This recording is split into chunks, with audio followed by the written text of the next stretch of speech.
Mr. Berry, you're the co-author of Project 2025, the labor section. Am I correct? The lead author on that section, correct. Go down this list. I want to get some facts out. There's been so much conversation about who's for working families and what we're going to do for the working class. I just want to get some facts out. In that report, you call for the repeal of Davis-Bacon and say that Congress should enact a law that makes it illegal to pay prevailing wage for union employees. Is that correct? I appreciate the chance to correct the record. That is actually not correct. The draft, the chapter expresses no view. There is an alternative view, not attributable. So you don't think there should be a repeal of Davis-Bacon? The chapter does not take a position. Do you have a view of whether there should be a repeal? Honestly, I think it's complicated, and I don't. Okay. Do you? Know.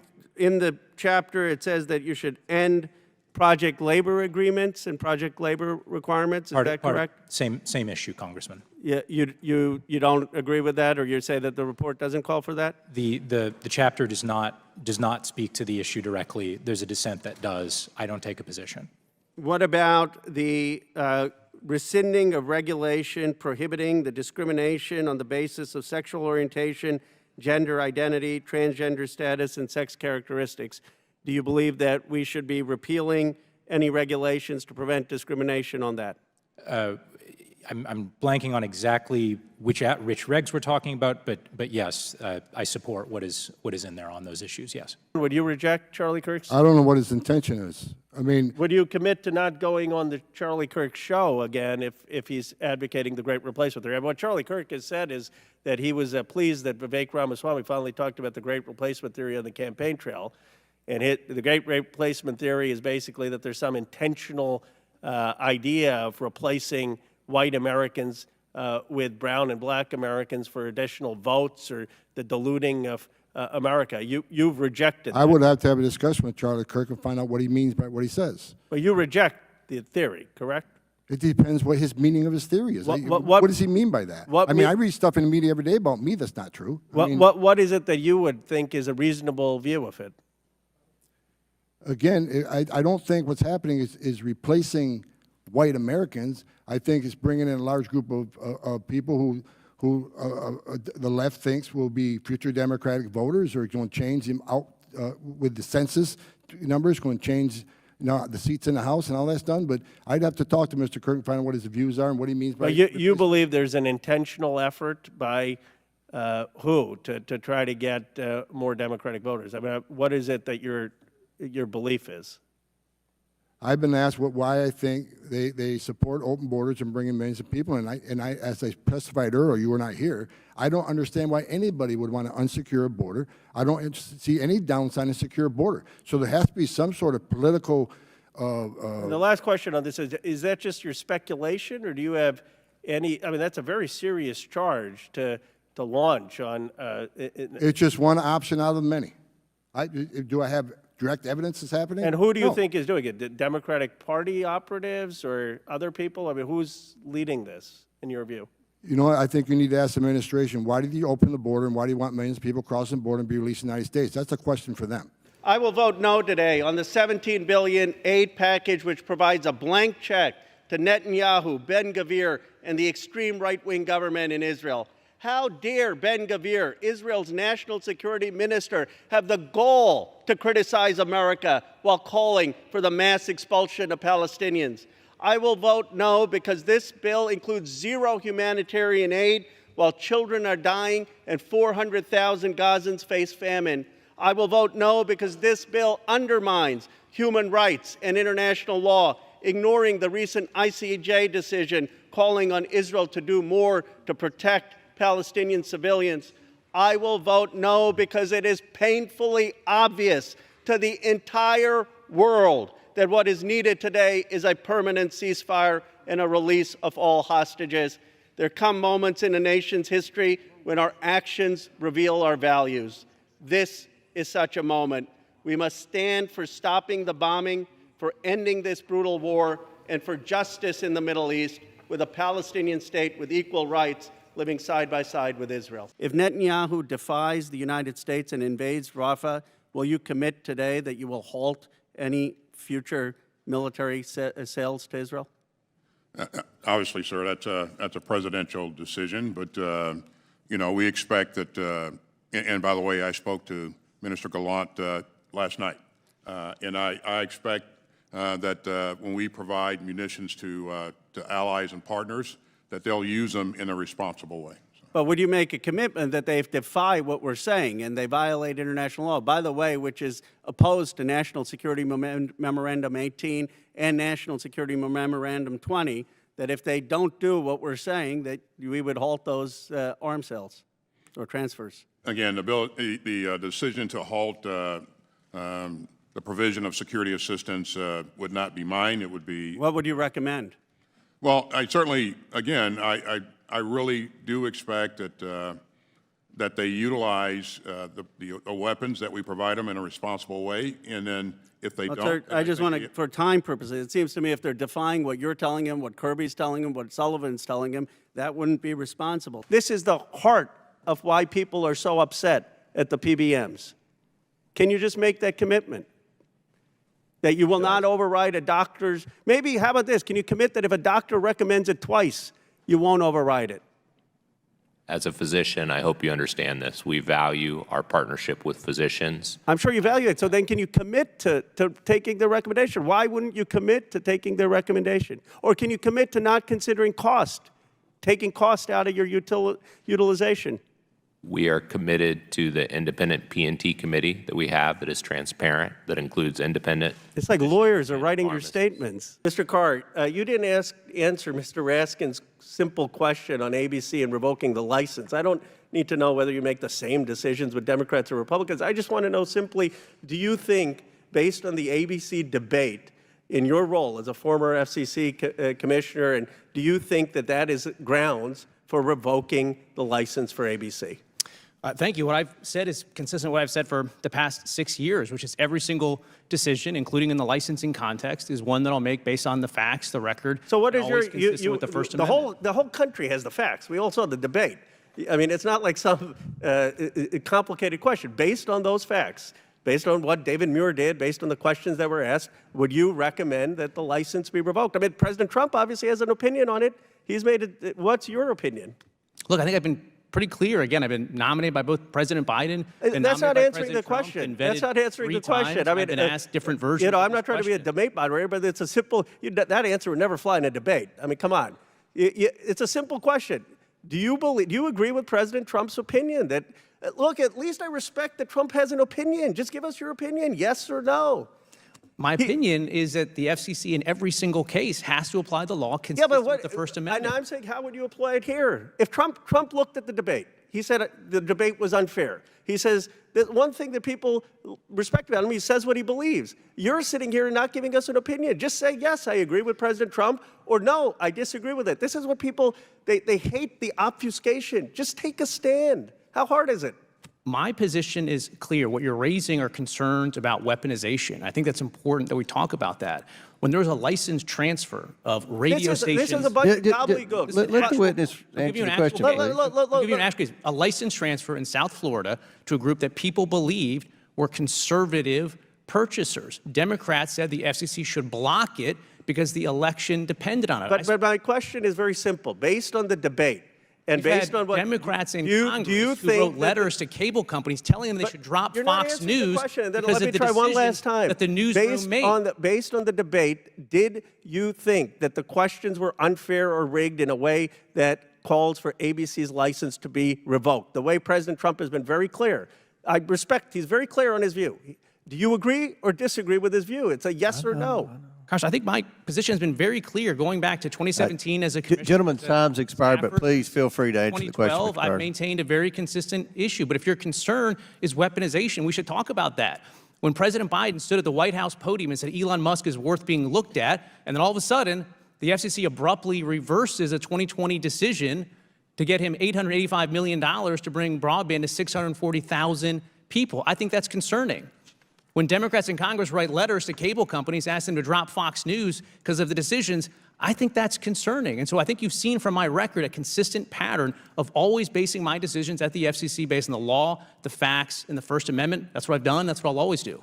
Mr. Very Chair, could I good. ask Chair, gentleman- Chair now recognizes Mr. Palmer from Alabama. Thank you, Mr. Chair.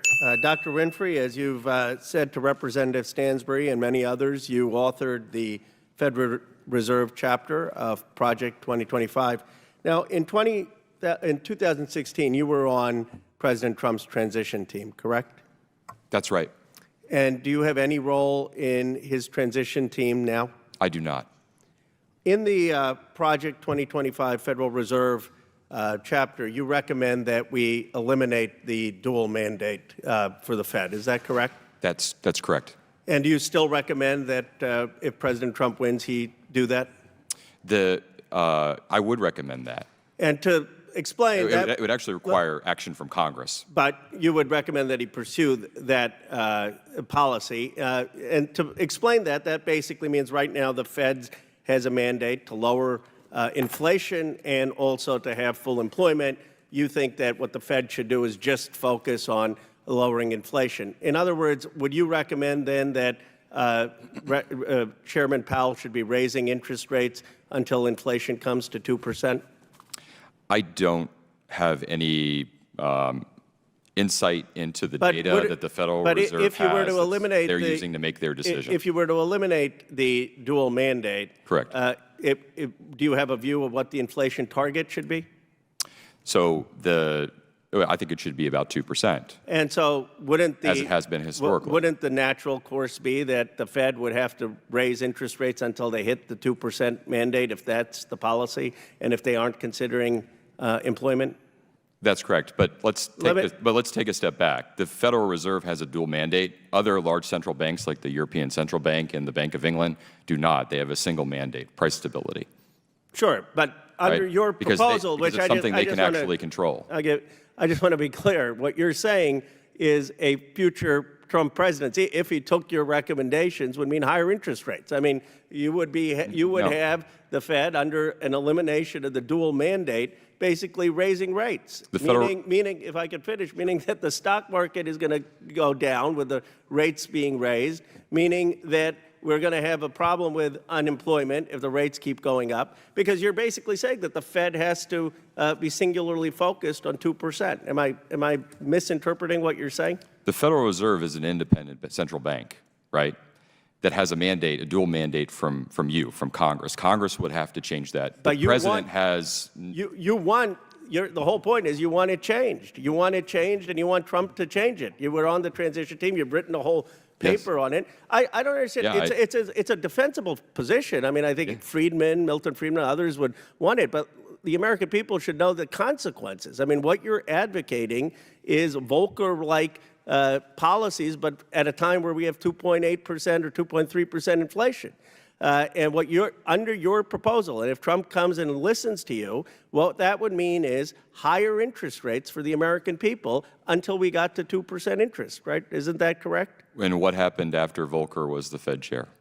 We had massive economic growth. I think Volcker did a great job at the time, but that was at 13%. But what you're saying is we got to swallow that medicine today, and you want higher interest rates in a Trump administration. Now, Mr. DeVore, thank you for your service. You know, they say it's statistics, lies, damn lies, and statistics, but I'm going to throw out two of them because you have so many statistics. Do you happen to know the GDP of California compared to Texas? Well, of course, California is 60% larger, so the GDP is going to be larger than Do you Texas. happen to know the per capita GDP difference? It's also higher because of the area that you represent, sir, Silicon Valley. Absolutely. Chips are more expensive than oil. Do you happen to know the real wage differential between California and Texas? And it's marginally higher in California, although your Gini coefficient is higher than in Texas. So you have greater wage inequality in California than in Texas because we manufacture more than California does. We could, it's 75,000 to 62,000, but why not just say they're two great states that help contribute to America's economic growth? That's right. 1 in 4 Americans come from those two great states, sir. Thank you. Mr. Speaker, across our land, there is outrage at national health insurance companies, private health insurance companies that are denying claims for heart disease, denying claims for cancer, denying claims for diabetes. Mr. Speaker, the average cancer patient in America will lose their entire life savings in 2 years. 42% of Americans who have cancer lose their life savings in 2 years. Mr. Speaker, 18% of Americans have had their health care claims denied. Over 3.4 million Americans. On a very small matter, I had my health care claim denied by United Healthcare when I wanted to get a $100 nasal pump for allergies. Back it came denied, and I couldn't get that reversed. Imagine people with more serious problems. One of the people who died in my district, Sarah Boughton, she died of a sinus infection because her health insurance companies denied her claims for basic health care. As Americans face denial after denial after denial, what is happening with these private insurance companies? Let me tell you, $1.4 trillion in revenue, $70 billion in profits for the top 7 private insurance companies. Now they say, oh, it's only 5% profit, but it's $1.4 trillion sucked out of our economy while basic Americans are denied health care. And what is this money going to? It's going to administrative costs. It's going to advertising. It's going to bloated executive pay salaries. While we can't give people treatment for cancer, for diabetes, for basic health issues, the American people are outraged, and they're rising up across our country demanding fundamental change to a broken healthcare system. Enough. Here are 3 things that we could do. First, if a doctor prescribes a medicine, the private insurance company must cover it if Medicare covers it. That is common sense. Second, let us cap out-of-pocket costs so you don't have someone who has cancer depleting their entire life savings. Cap those costs at $2,000 a year. Third, let us make sure that these private insurance companies can't rely on AI to have AI-generated algorithms that deny claims. No AI used to deny Americans' claims. But really what we need, Mr. Speaker, is what so many other democracies have. We need Medicare for all. The reality is the average American is paying more than $6,000 a year on health care costs. And those premiums are up 7% from last year. We're not going to get those premiums down. We're not going to get those health care costs down unless we have Medicare for all. When we have Medicare for all, we will have 2% administrative fees. Medicare will be able to negotiate with the hospitals, negotiate with the pharmaceutical companies to lower costs for all Americans and provide care. And guess what? If we have Medicare for all, every doctor and every hospital will be in-network. No more of these denied claims that are bankrupting Americans and taking people's lives. Mr. Speaker, I represent a district in Silicon Valley that has $12 trillion of value. Apple, Google, NVIDIA, Tesla. We're producing more wealth in my zip code than any place in human history. How is it that in the wealthiest nation in the world, when we're producing more wealth than ever before, Americans can't get basic health care? Health care is a human right. We have the money to make sure every American is covered and not denied. It is time for change. It is time to hold private health insurance companies accountable. It is time to fight and pass Medicare for all. Thank you, Mr. Chair. Mr. Homan, you have said that you plan to lead the largest mass deportation operation in history. Is that your aspiration? The largest illegal immigration crisis on the border is going to have to result in the largest deportation operation because most of them will get order removal. I'm just using your words. You stand by that? Yes, absolutely. What is that? Does that mean that you're telling the American public? I'm just trying to understand. If they're 10, 11, 12 million undocumented, I don't know, how many do you think that any one of those folks, if you're in charge, is going to face potential deportation? I think if you're in the country illegally, you need to be concerned because you're in the country illegally. So you're telling basically any American today, or any undocumented person here today, 11 million, that your goal, if you get power again, is you're going to lead the largest mass deportation of all of them, correct? The biggest illegal alien crisis on the southern border. Millions of I people don't- cross. I But just- no, you got to put it in perspective. If you believe in due process and have the right to claim asylum, they have the right to due process and see a court, when those final orders are issued, if they're not executed, then what the hell are we doing? I just Shut down the want immigration people court. to know what happens if you come into power. You've been pretty candid about it, and Yes. so I think it's important for people to understand. Now, I assume that you reject this great replacement theory, correct? The numbers are the numbers. So No, this conspiracy theory of great replacement, that somehow there's an intentional effort to replace white Americans with Americans who look like me. You reject that theory, correct? yes, I don't think it's about replacement. Mr. Edlow, do you clearly reject the great replacement theory? Yes, that's not what this is about. Would you reject Charlie Kirk, who has said that the great replacement theory is something that more Republicans should embrace? Would you reject his characterization? I'm not aware of his characterization. If he's advocating for the great replacement I can only speak to myself. I'm not. would you reject any person who advocates for the great replacement theory? I'm not. Mr. Homan, would you reject Charlie Kirk's? I don't know what his intention is. Do you have any sense that this administration doesn't believe in secure borders? And what would be the top 3 policies that you would implement to secure the border? Well, first of all, this administration is removing record numbers of people, and in fact, a higher percentage of people who cross the border than were removed in 2019 and 2020. So the idea that they have no interest in this, they don't want to remove people. I mean, if they did that, why do they have cages? Why do they have all the things that you've talked about? It's logistical issues.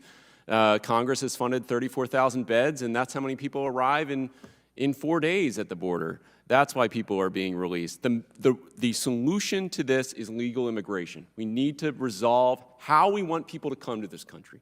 Have a conversation about that. And once we agree that people are good, immigrants contribute to this country, then we can have a conversation about how should they come? What's the way? What's the mechanism? Because right now there isn't any for the people who are showing up at our border. Thank you.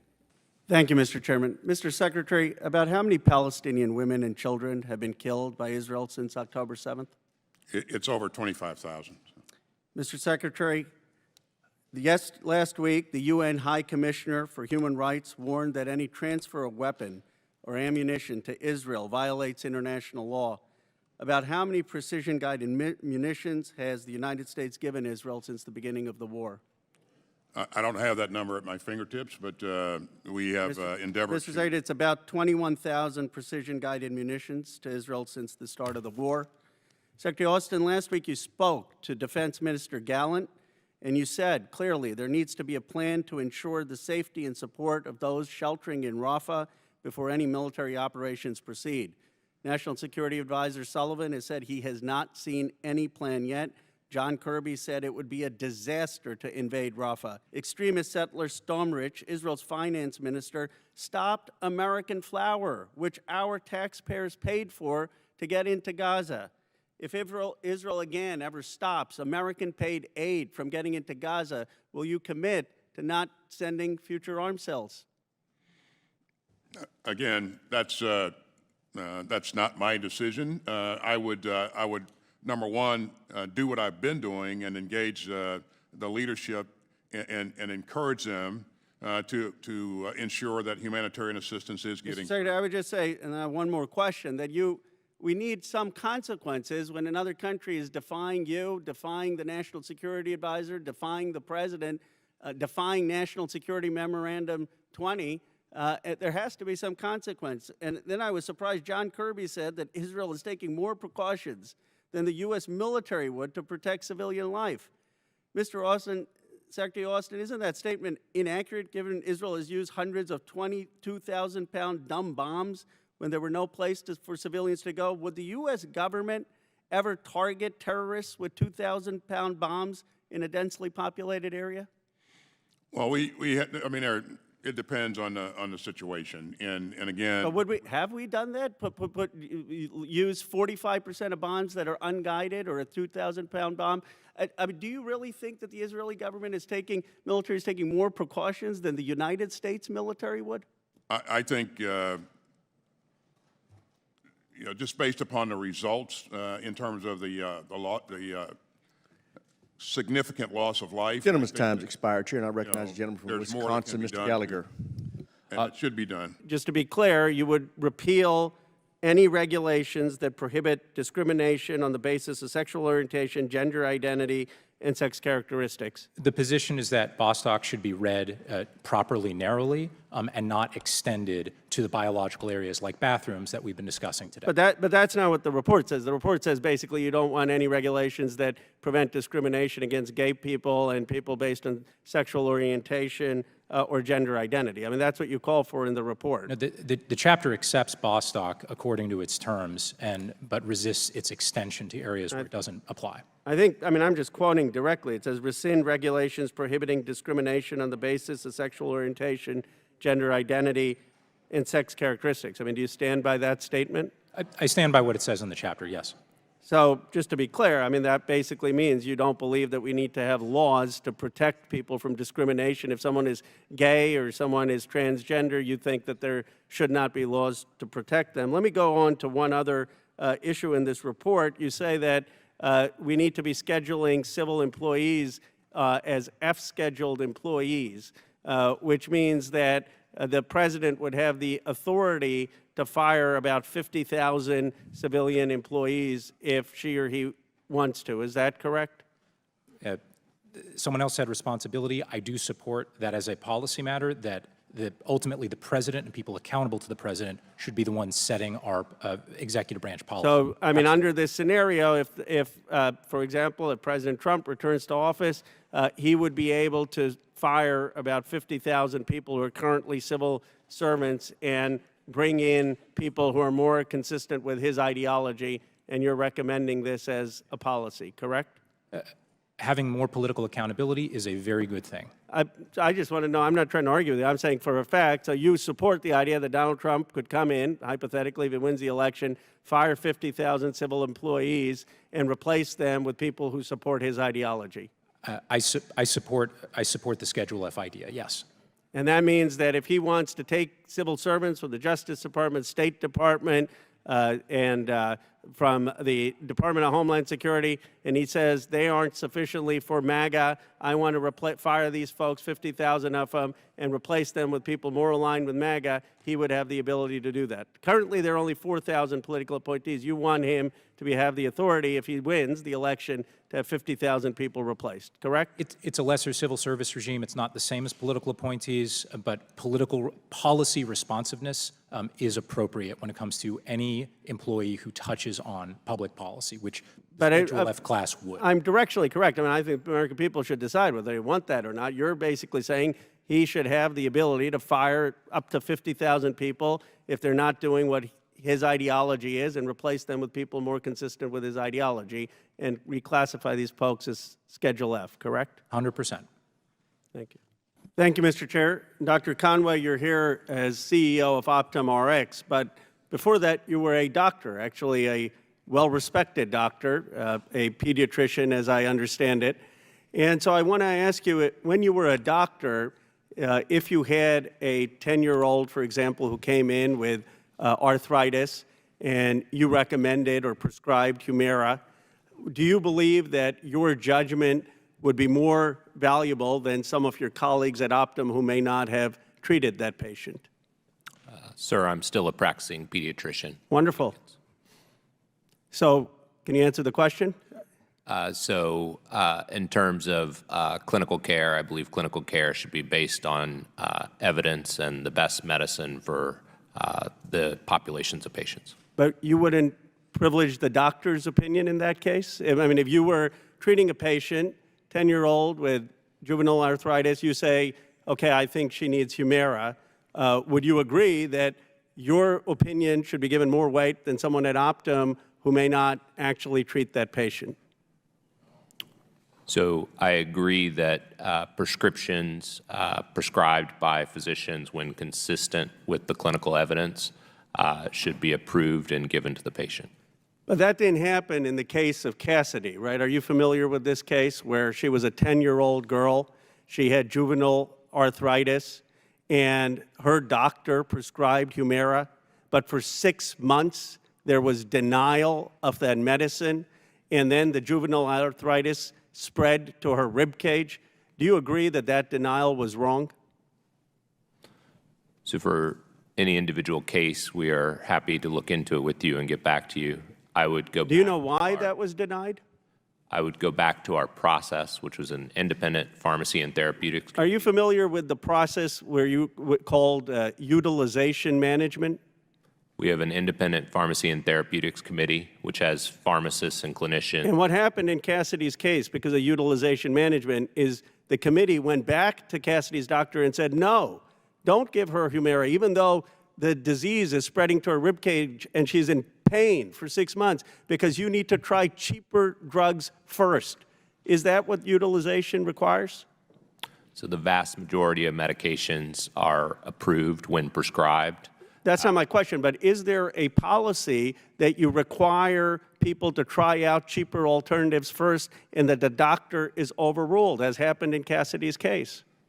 The vast majority of medicines are approved as prescribed. There are times when the independent P&T has recommended criteria that be followed, where at times one medicine is tried before another medicine. And is cost part of the criteria? The criteria start with the clinical standards and the evidence. Is cost one of the factors? No, the first criteria is the clinical evidence and criteria. If medicines are clinically equivalent, then the lower net cost can be considered. So cost is a factor. And there are times, as in Cassidy's case, that the doctor's clinical diagnosis is overruled because of cost. I mean, the doctor was begging for this to be approved for this girl for 6 months as arthritis spread from her knees and her ankles to her rib cage. And it was denied again and again because they were saying that the doctor needed to prescribe something cheaper. Do you believe that that was an outrageous decision to privilege costs over this girl's health? So as a practicing pediatrician, I said, and I've taken care of many children with juvenile arthritis, it is critically important to follow the clinical evidence to prescribe appropriate. But why wouldn't you just say it's critically important to follow the doctor's recommendation? Can you commit to that today, that Optum Rx in the future will not have cases like Cassidy, and if a doctor is prescribing a medicine like Humira, will agree to fill that prescription? For any individual case, for you or other member of Congress, if you want us to look into that case, we will. I'm trying to answer your question, sir. No, you're not, with due respect, sir. You're not committing to not having cost, and you're not committing to having a doctor's recommendation, even if they have it twice. That if a doctor says, we need Humira, it's denied. Then the doctor says, we need Humira. You're not even committing to accepting that, and you're not committing today, and this is, I'll let you have the final word, and you're not committing to taking out cost as a consideration. We're committed to effective clinical care for all the people that we serve. My time has expired.